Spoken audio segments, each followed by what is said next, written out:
नमस्ते प्यारे बच्चों, welcome to Namdev classes. Namdev classes के इस यूट्यूब प्लेटफॉर्म पर आपका स्वागत है।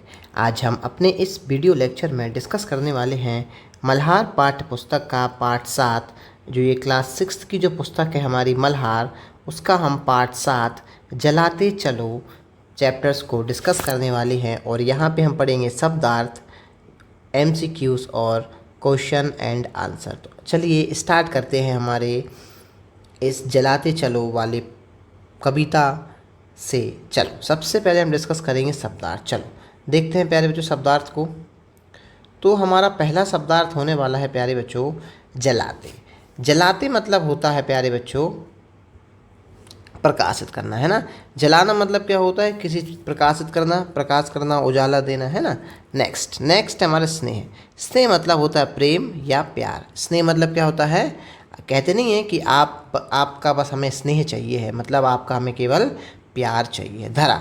धरा मतलब मैंने कई बार आपको बताया है, धरा मतलब होता है धरती, पृथ्वी जिसमें हम रहते हैं, है ना। नेक्स्ट अंधेरा। अंधेरा का मतलब होता है अंधकार, लेकिन इस पाठ जलाते चलो जो हमारी कविता है इसमें अंधेरे का मतलब होता है निराशा और या बुराइयां, है ना। इस पाठ में, इस कविता में अंधेरे का मतलब होता है निराशा या बुराइयां। नेक्स्ट निहित। निहित मतलब होता है समाहित, है ना।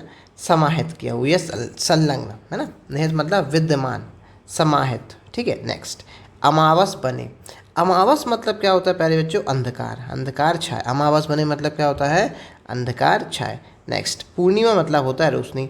अमावस मतलब यहाँ पे अंधकार को बता रहा है और पूर्णिमा बता रहा है रोशनी को, है ना। जो दो तिथियाँ होती हैं हमारी अमावस्या, है ना। महीने में दो तिथियाँ होती हैं, एक होती है अमावस्या और एक होती है पूर्णिमा, है ना। सुने होंगे आप लोगों ने नाम। तो अमावस्या और पूर्णिमा ये 15-15 दिनों की होती है, ये भी 15 दिन की होती है और ये भी 15 दिन की होती है। चलो आगे देखते हैं प्यारे बच्चों विश्व। विश्व मतलब होता है प्यारे बच्चों संसार। क्या होता है, विश्व मतलब होता है हमारा संसार या दुनिया, विश्व, वर्ल्ड। नेक्स्ट दिवस। दिवस मतलब होता है दिन, डे, है ना, डे। नेक्स्ट निशा। निशा मतलब होता है रात्रि, रात। निशा मतलब क्या होता है, रात्रि या रात। नेक्स्ट विद्युत। आपने सुना होगा विद्युत। विद्युत मतलब होता है बिजली। आपने नाम सुना होगा विद्युत विभाग, नहीं सुना, आपने नाम सुना होगा विद्युत विभाग। तो विद्युत मतलब क्या होता है प्यारे बच्चों, बिजली। क्या होता है, बिजली विभाग, है ना। नेक्स्ट पथ। पथ मतलब होता है रास्ता। पथ मतलब क्या होता है, रास्ता। नेक्स्ट तिमिर। तिमिर मतलब होता है अंधेरा। तिमिर मतलब क्या होता है प्यारे बच्चों, अंधेरा। नेक्स्ट चुनौती। चुनौती मतलब होता है ललकार।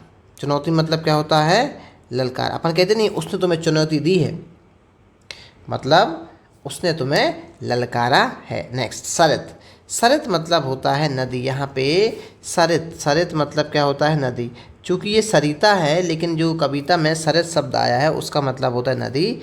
इस सरिता का भी मतलब क्या होता है, नदी। नेक्स्ट युगों से। युगों से मतलब होता है प्राचीन काल से, बहुत प्राचीन काल से, युगों युगों से। अपन कहते नहीं है ये युगों युगों से चलता आ रहा है, मतलब प्राचीन काल से ये चलता आ रहा है। नेक्स्ट प्यारे बच्चों साक्षी। साक्षी मतलब होता है प्यारे बच्चों गवाह। साक्षी मतलब क्या होता है, गवाह। मतलब कहते नहीं है ये इस कांड के साक्षी हैं, जो भी इन्होंने ये कांड किया है, इन्होंने ये काम किया है, इसके कौन है, ये साक्षी। साक्षी मतलब क्या होता है, गवाह। क्या होता है प्यारे बच्चों, गवाह। निरंतर, कंटिन्यूअस, लगातार। निरंतर मतलब क्या होता है, लगातार। लौ। जैसे जैसे जैसे ये दीपक है ना, ये दीपक है, ये लौ जल रही है ना, तो ये लौ, ये इसी को बोलते हैं हम लौ। लौ मतलब क्या होता है प्यारे बच्चों, ज्योति। ये लौ जो जिस दीपक में ज्योति किससे निकलती है, इस लौ से, है ना। तो लौ मतलब क्या होता है, ज्योति। नेक्स्ट स्वर्णसी। स्वर्णसी मतलब होता है प्यारे बच्चों सोने के समान। स्वर्णसी मतलब क्या होता है, सोने के समान, स्वर्णसी, है ना। स्वर्णसी मतलब क्या होता है, स्वर्ण मतलब होता है सोना और सी मतलब होता है के समान। सी मतलब क्या होता है, के समान। तो स्वर्ण सी मतलब क्या हो जाएगा प्यारे बच्चों, सोने के समान। क्या हो जाएगा, सोने के समान, स्वर्ण सी। अपन बोलते नहीं है गगन सा मतलब आकाश के जैसा। हम बोलते हैं कमल सा, कमल के जैसा। सागर सा मतलब सागर के समान, है ना। और गंगा सा अमृत, अमृत सा, अमृत सा मतलब अमृत के समान। तो ये सा मतलब जब भी आ जाए यहाँ पे सी या सा, तो उसका मतलब होता है के समान। चूँकि यह सामान नहीं, समान है, ध्यान रखना है ना, समान। मैं लिख देता हूँ यहाँ पे समान। चलो नेक्स्ट हम पढ़ने वाले हैं प्यारे बच्चों, नेक्स्ट हम देखने वाले हैं हमारे एमसीक्यूज। चलो एमसीक्यूज, पहला हमारा एमसीक्यूज होने वाला है प्यारे बच्चों कि कवि ने कैसे दिए समझते हो ना क्या होता है? दिए मतलब जो मिट्टी के होते हैं और उनमें हम ऑयल भरते हैं और यहाँ पे ये लौ होती है और ये लौ जलती है, तो इसको बोलते हैं हम दिए, है ना, दिए। कवि ने दिए जलाने की बात कही है। कवि ने कैसे दिए जलाने की बात करी है? सोने के दिए जलाने की बात करी है? नहीं भाई, ये तो कोई बात ही नहीं है। चांदी के? नहीं भाई, ये भी कोई बात नहीं है। स्नेह भरे या मिट्टी के? तो स्नेह भरे दिए जलाने की बात कवि ने की है। कैसे दिए जलाने की बात की है? कि स्नेह भरे, प्यार भरे दिए क्या आप जलाओ। नेक्स्ट हमारा है विज्ञान में क्या निहित है। निहित मतलब समाहित है उसमें। तो विज्ञान में क्या समाहित है? अंधेरा समाहित है? नहीं, अंधेरा तो नहीं है समाहित। दिवस समाहित है? नहीं, दिवस नहीं। प्रकृति प्रेम समाहित है या शक्ति समाहित है? इस कविता में विज्ञान को जो बोला गया है कि विज्ञान में क्या समाहित है, तो विज्ञान में शक्ति समाहित है। विज्ञान में बहुत शक्ति है ना। चलो, क्योंकि विज्ञान ने देखा होगा आप कि मतलब बहुत से मीलों की दूरी को कुछ ही सेकंड में विज्ञान की मदद से आज आप पहुंच पा रहे हैं। एआई आ गया है विज्ञान, है ना। तो मतलब बहुत सी चीज़ें विज्ञान में आ गई हैं। तो विज्ञान में क्या है? शक्ति है। नेक्स्ट देखेंगे प्यारे बच्चों, नेक्स्ट हमारे प्रश्न होने वाला है अनगिनत में उपसर्ग होगा। अनगिनत में कौन सा उपसर्ग होगा? तो सबसे पहले तो उपसर्ग समझ लो क्या होते हैं। तो उपसर्ग वे शब्दांश होते हैं। क्या होते हैं? उपसर्ग वे शब्दांश होते हैं जो किसी शब्द के आगे लगकर, किसी शब्द के आगे लगकर उसका अर्थ बदल देते हैं। तो उपसर्ग क्या होते हैं? वे शब्दांश जो किसी शब्द के आगे लगकर उसका अर्थ बदल देते हैं, उन्हें उपसर्ग बोलते हैं। तो अनगिनत में देखो भाई क्या उपसर्ग है? आ तो उपसर्ग नहीं है इसमें। अंगी भी उपसर्ग नहीं है। अंगी कोई शब्द ही नहीं है जो बदले शब्दांश। अन है यहाँ पे उपसर्ग। क्या है? अन। तो अन हमारा राइट आंसर होने वाला है। अब देखो, अन को अलग कर दो और गिनत को अलग कर दो तो क्या हो जाएगा? अनगिनत। मतलब अन यहाँ पे क्या हो जाएगा? उपसर्ग हो जाएगा। नेक्स्ट क्वेश्चन देखेंगे बच्चों। नेक्स्ट क्वेश्चन है पहला दीप किसने जलाया था? तो पहला दीप जानवर ने नहीं। जानवर क्यों जलाएगा? राक्षस ने। राक्षस क्यों जलाएंगे? जंतु क्यों जलाएंगे? पहला दीप जलाया था प्यारे बच्चों मानव ने।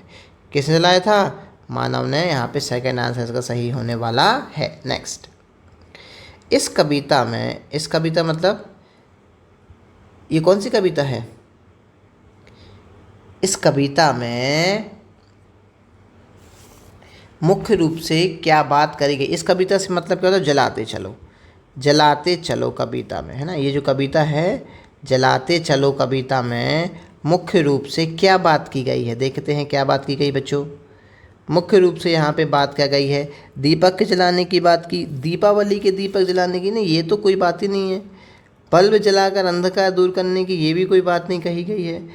या इसका जो राइट आंसर होने वाला है भलाई के कार्य करने की, क्या बात करी गई है यहाँ पे? इस कविता में मुख्य रूप से क्या बात की गई है कि इस कविता में मुख्य रूप से बात की गई है कि आप भलाई के कार्य करने की। यहाँ पे भलाई मतलब एक वेलफेयर, है ना, वेलफेयर या फिर अच्छे काम, है ना, और सकारात्मक काम करने का यहाँ पे भलाई के काम करने की बात की गई है। चलो नेक्स्ट देखते हैं प्यारे बच्चों। नेक्स्ट है हमारे क्वेश्चन एंड आंसर्स। क्या है नेक्स्ट? हमारे क्वेश्चन एंड आंसर्स होने वाले हैं। चलो, तो हम क्वेश्चन आंसर्स को बहुत ही अच्छे ढंग से यहाँ पे पढ़ने की कोशिश करेंगे और आई होप आपको ये समझ में आ रहे होंगे। और ये जो क्वेश्चन आंसर्स मैंने लिए हैं, ये क्वेश्चन आंसर्स ये पूरे आपके बुक से क्वेश्चन आंसर्स हैं। जो आपकी एक्सरसाइज है ना, जो एक्सरसाइज में आपके क्वेश्चन पूछे गए थे, वहाँ से ये क्वेश्चन मैंने उठाए हैं। चलो देखते हैं पहला क्वेश्चन। कविता में अंधेरे के लिए किन वस्तुओं के उदाहरण दिए गए हैं? तो जो हमारी कविता है जलाते चलो, कविता का नाम क्या है? जलाते चलो। जलाते चलो कविता में किन वस्तुओं के उदाहरण दिए गए हैं अंधेरे के लिए? तो कविता में अंधेरे के लिए अमावस। अमावस कैसी होती है? अमावस की रात में चंद्रमा दिखता नहीं है, मतलब अंधेरा रहता है। निशा, निशा मतलब रात्रि होता है। तूफान, तूफान क्या करता है? दिया को बुझा देता है जिससे अंधेरा आ जाता है। शिला, शिला मतलब क्या है? चट्टान है ना। शिला यहाँ पे चट्टान है, और जो अंधेरी चट्टान है ना, अंधेरी यहाँ पे चट्टान है। चलो, तो ये उदाहरण दिए गए हैं कौन कौन से? अमावस के, निशा के, तूफान के, शिला के आदि उदाहरण यहाँ पे दिए गए हैं। नेक्स्ट क्वेश्चन, नेक्स्ट क्वेश्चन है बच्चों, कविता, यह कविता आशा और उत्साह जगाने वाली कविता है। कैसी कविता है? यह जो कविता है ना, ये आशा और उत्साह जगाने वाली कविता है। इसमें क्या आशा की गई है और ये आशा क्यों की गई है? आशा मतलब होता है होप। क्या होता है? होप। क्या होप की गई है यहाँ पे और क्यों की गई है? चलो, तो इस कविता में अनैतिकता, अनएथिकल, अज्ञान, इग्नोरेंस, स्वार्थ, सेल्फिशनेस, निराशा और लालच, ग्रीडी आदि को समाप्त करने तथा इस दिशा में प्रयत्न करने की आशा की गई है ना। क्या आशा की गई है? कि अनैतिकता को मिटाने की, अज्ञानता को मिटाने की, स्वार्थ को मिटाने की, निराशा को, लालच को आदि को समाप्त करने तथा इस दिशा में प्रयत्न करने की आशा की गई है। आशा अच्छे भविष्य की कल्पना करके उसे प्राप्त करने के लिए की जाती। आप कोई भी आशा क्यों करते हैं? कि आपका अच्छा भविष्य हो, अच्छी चीज़ हो, है ना। हमेशा आशा पॉजिटिव होती है, ये बात ध्यान रखना। आशा कभी भी नेगेटिव नहीं होती। आशा, होप हमेशा पॉजिटिव होती है। इसीलिए कवि ने कहा है कि पृथ्वी पर यदि आशा का एक भी दीपक जलता रहेगा तो कभी तो प्रेम और ज्ञान का प्रकाश फैलेगा। अगर एक भी दीपक जलता रहेगा तो प्रेम और ज्ञान का प्रकाश फैलेगा। नेक्स्ट क्वेश्चन देखते हैं। आई होप आप समझ गए होंगे। कविता में किसे जलाने और बुझाने की बात की गई है? तो कविता में प्यारे बच्चों किसे जलाने और बुझाने की बात की गई है? तो कविता में स्नेह भरा ज्ञान का दीपक जलाने, कौन सा दीपक जलाना? स्नेह भरा ज्ञान का दीपक जलाने और बुराइयों का अंधेरा मिटाने की बात की गई है ना। किसकी बात की गई है? स्नेह भरा ज्ञान का दीपक जलाने की और बुराइयों का अंधेरा मिटाने की बात की गई है। नेक्स्ट, तिमिर से क्या अभिप्राय है? तिमिर मतलब होता है प्यारे बच्चों अंधकार, अंधेरा। तिमिर मतलब क्या होता है? अंधकार। क्या होता है? अंधकार। चलो देखते हैं। तिमिर से कवि का आशय अंधेरे से है। किससे है? अंधेरे से है। जैसे अंधेरे में कुछ दिखाई नहीं देता, उसी प्रकार परेशानी में व्यक्ति की सोचने और समझने की शक्ति समाप्त हो जाती है।